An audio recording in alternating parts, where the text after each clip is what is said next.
Military chief takes control in Fiji after deadly rampage by George Speight's men. Still no apology or treaty from Prime Minister, despite yesterday's big march.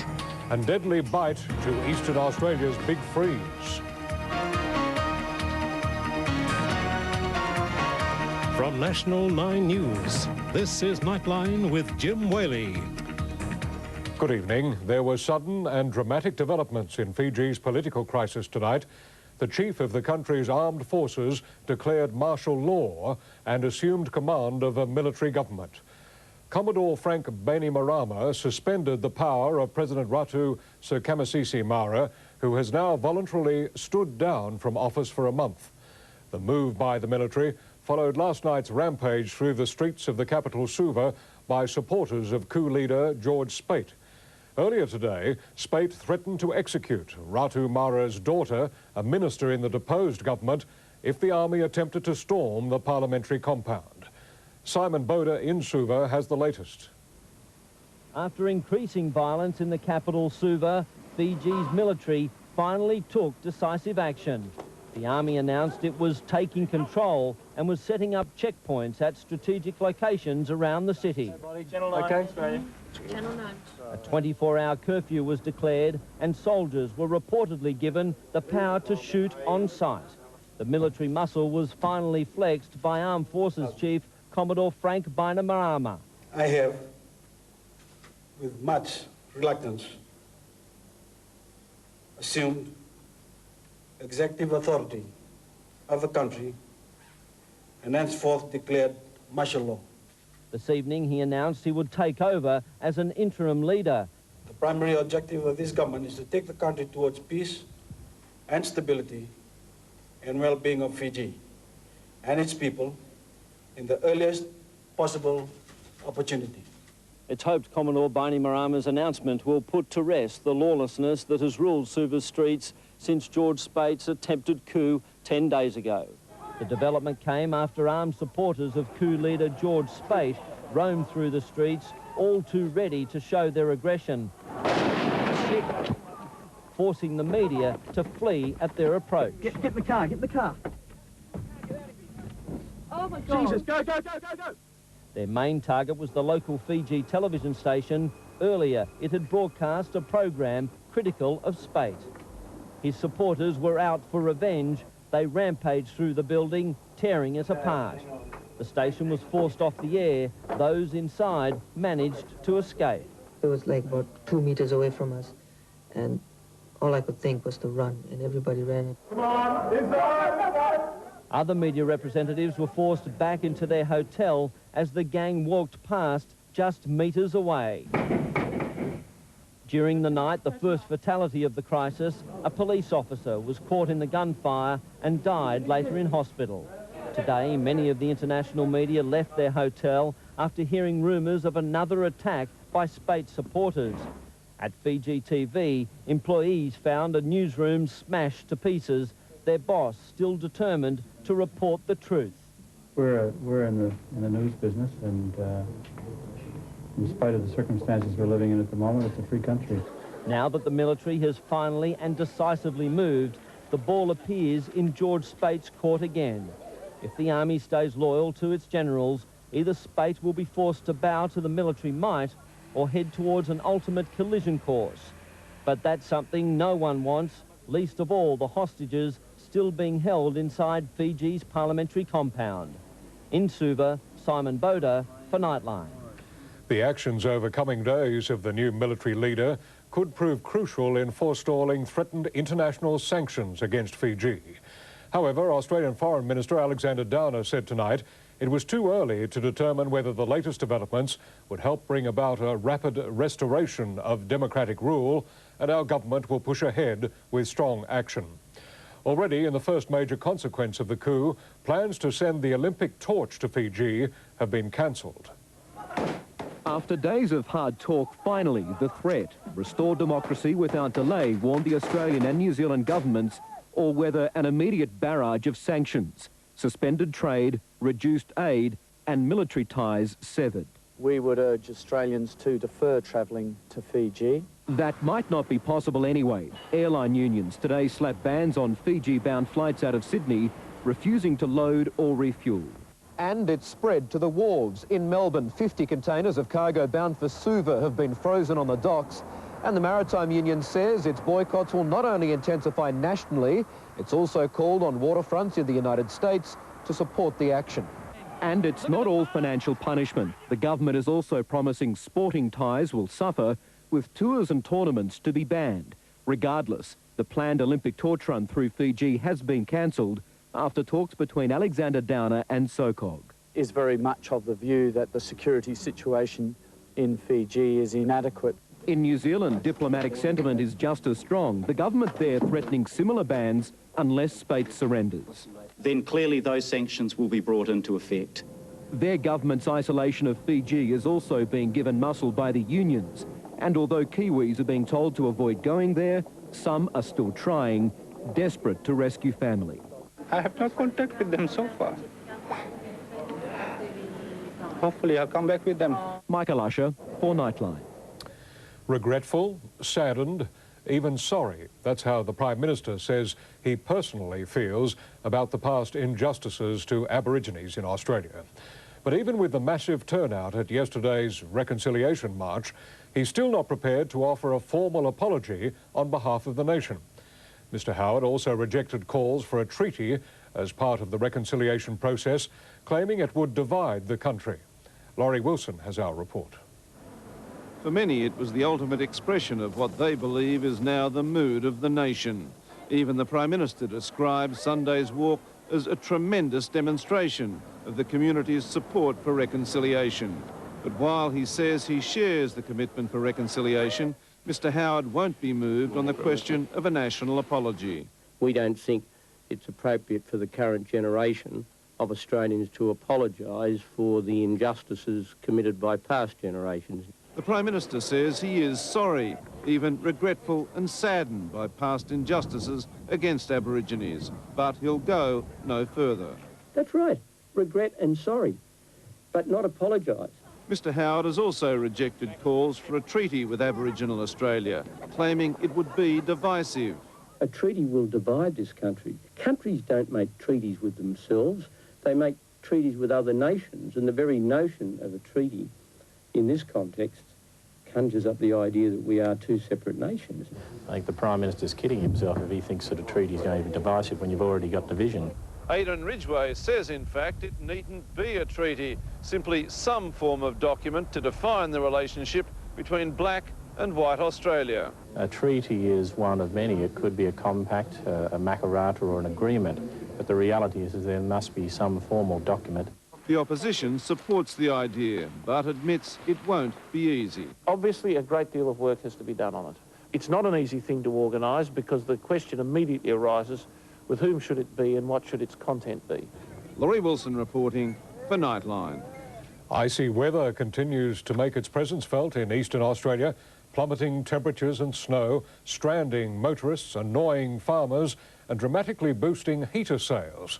In Victoria, where the freezing conditions have been blamed for 6 deaths, the family of one victim says he was killed trying to save his wife.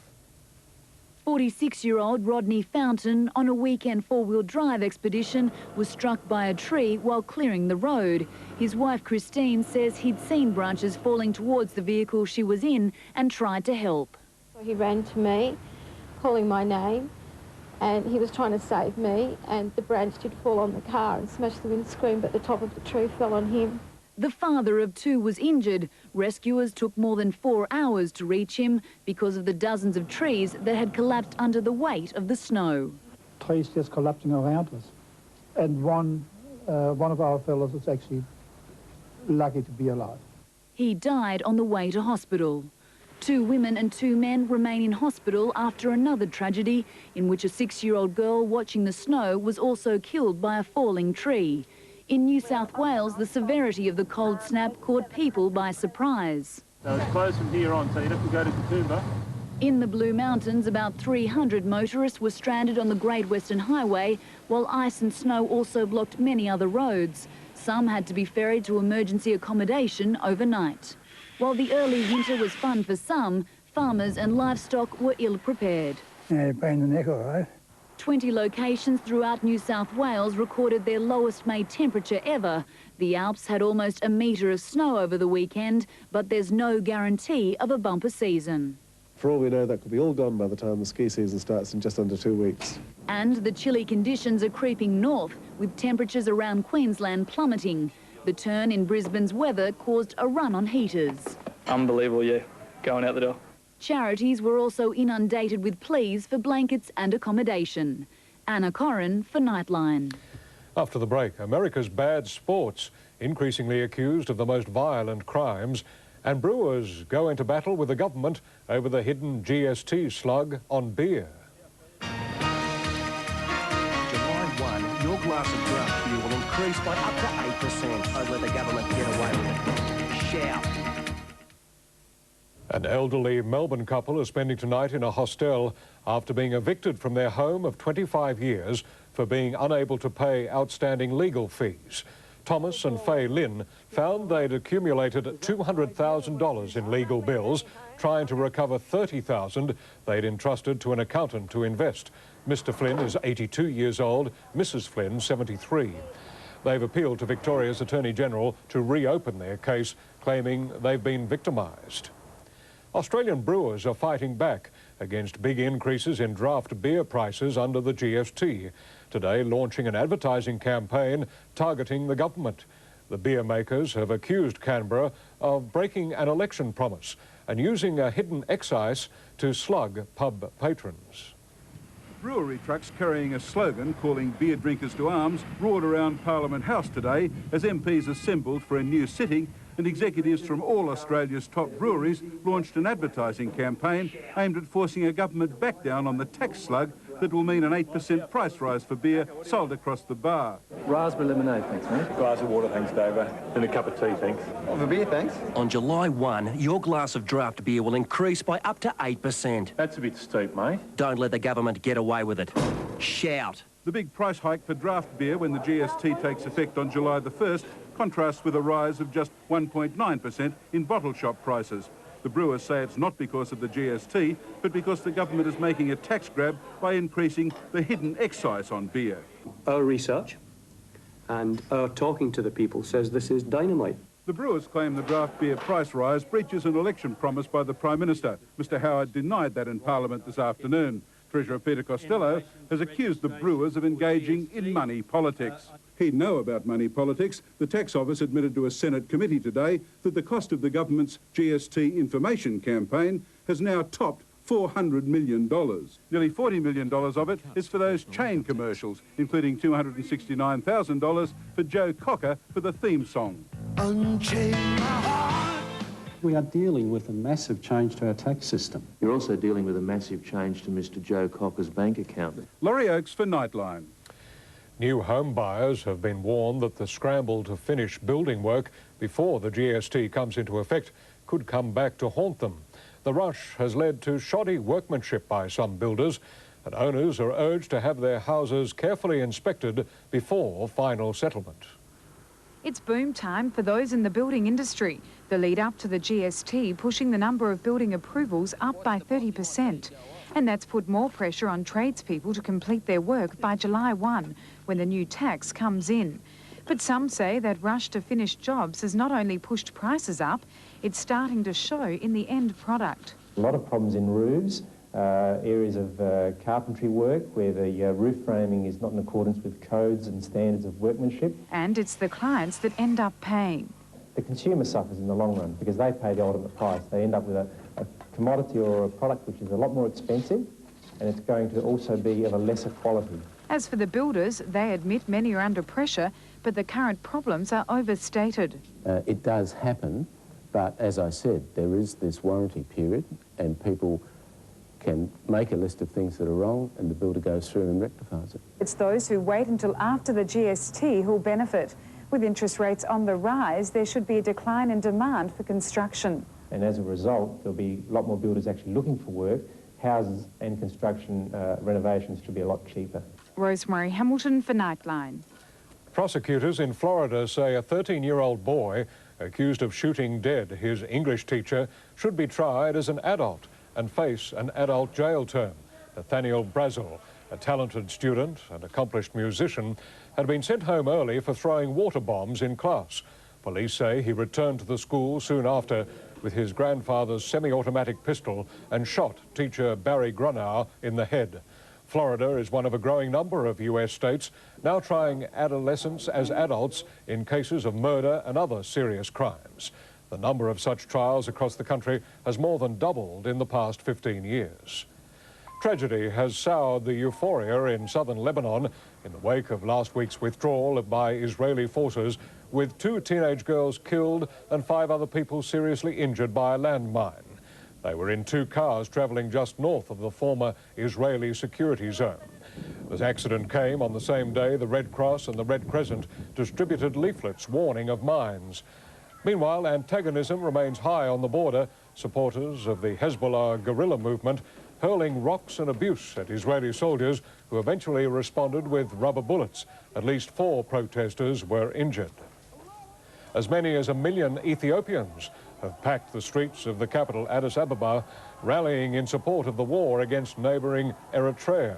That's despite Eritrea saying it's now completed its withdrawal of forces from a disputed border region, and plans for peace talks are scheduled for next week. Ethiopian leaders say they intend crushing the Eritrean army to ensure it cannot regroup and launch a new offensive. The cricket betting scandal is the latest in a long line of unsavoury episodes to tarnish the reputation of some of the world's highest-profile sporting stars, no more so than in the United States, where the term bad sport is the classic understatement. More and more sporting personalities face charges over the most violent of offences. The latest, footballer Ray Lewis accused of murder. But even when faced with evidence of such horrific crimes, many Americans seem willing to forgive and forget. All I can do is sit back and wait for justice to take its course.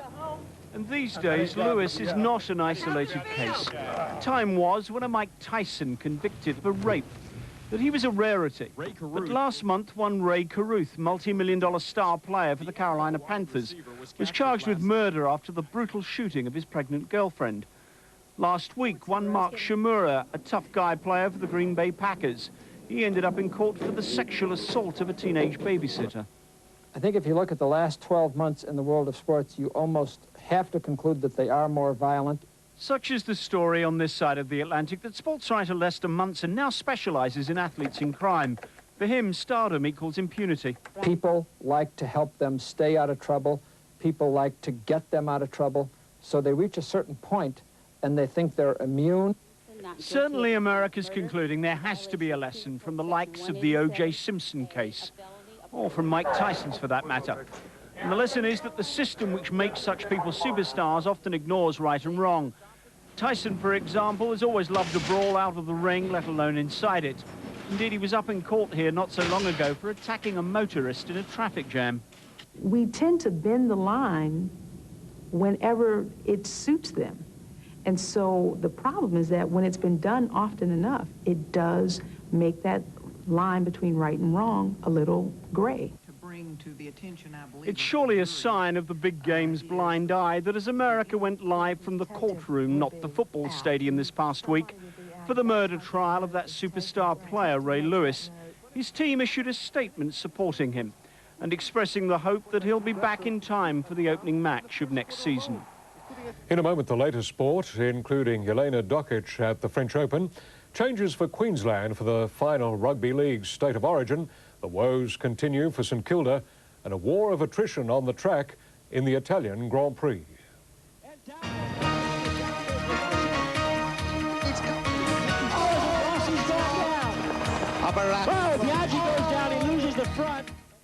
The sport, and in Rugby League, Queensland has wielded the axe ahead of next week's third State of Origin match.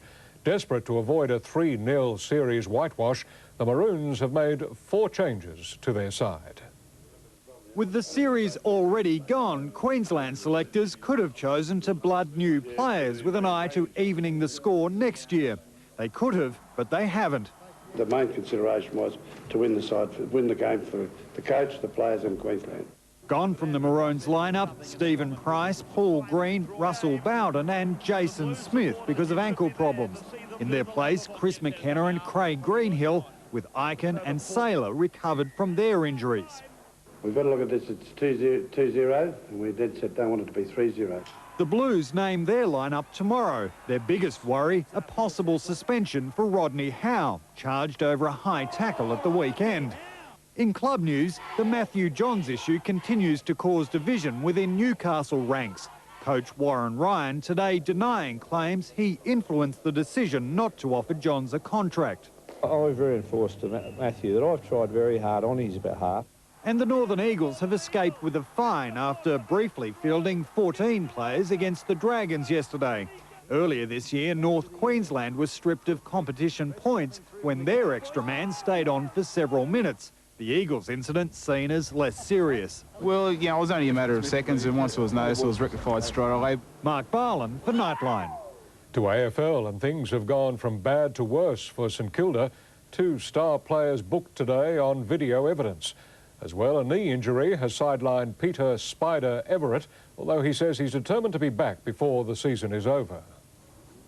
Peter Everett's sorry limp told the story for the Saints so far this year. A knee injury to sideline him for 2 months, but he's keen to make it back for the end of the season, simply for morale's sake. If I can get back and hopefully, spur a bit of leadership in that around, I think, it'll be very handy. The Saints will also have to find a replacement for Lowe, who underwent hand surgery today. The club hopeful he'll only miss 3 weeks. The incident also leading to a report for Lowe. Darryl Wakeland compounding the Saints' woes, cited late today on video evidence for striking. Matthew Carr lucky not to force another change, his report withdrawn. The bemusing 50-metre penalty following each booking, though, leading the coach to lash out. It came out of nowhere and it should return.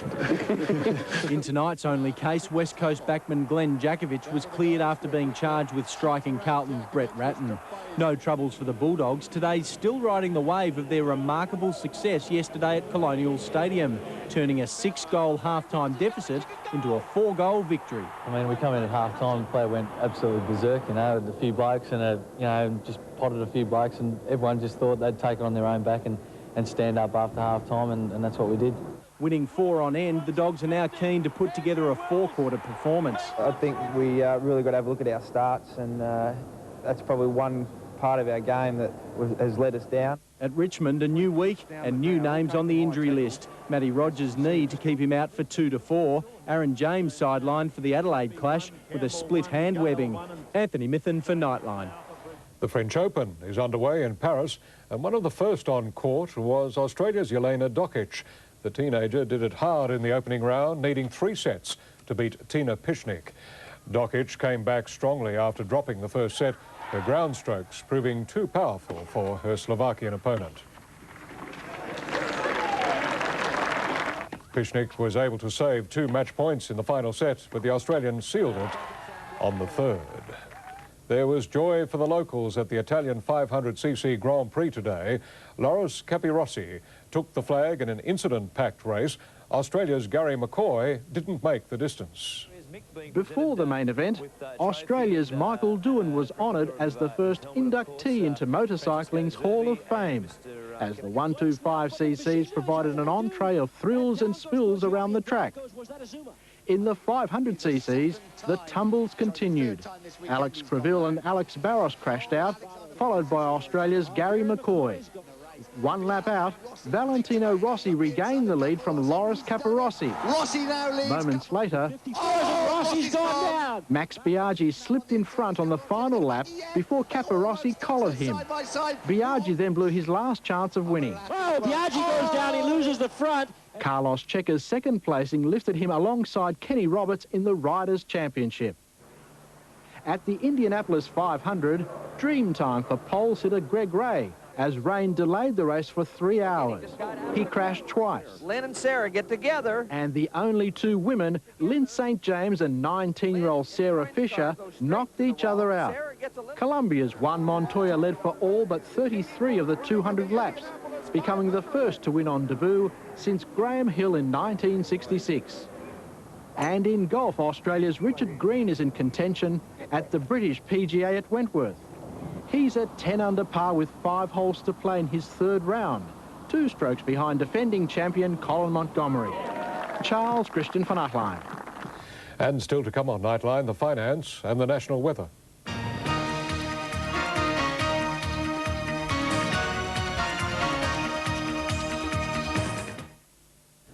In finance news, the Australian share market closed more than 1% higher. The All Ords finished 31.5 points up. In Tokyo, the Nikkei was up 237 points. No trading in London tonight, where it's a public holiday. Gold is fetching just over 273 US dollars an ounce.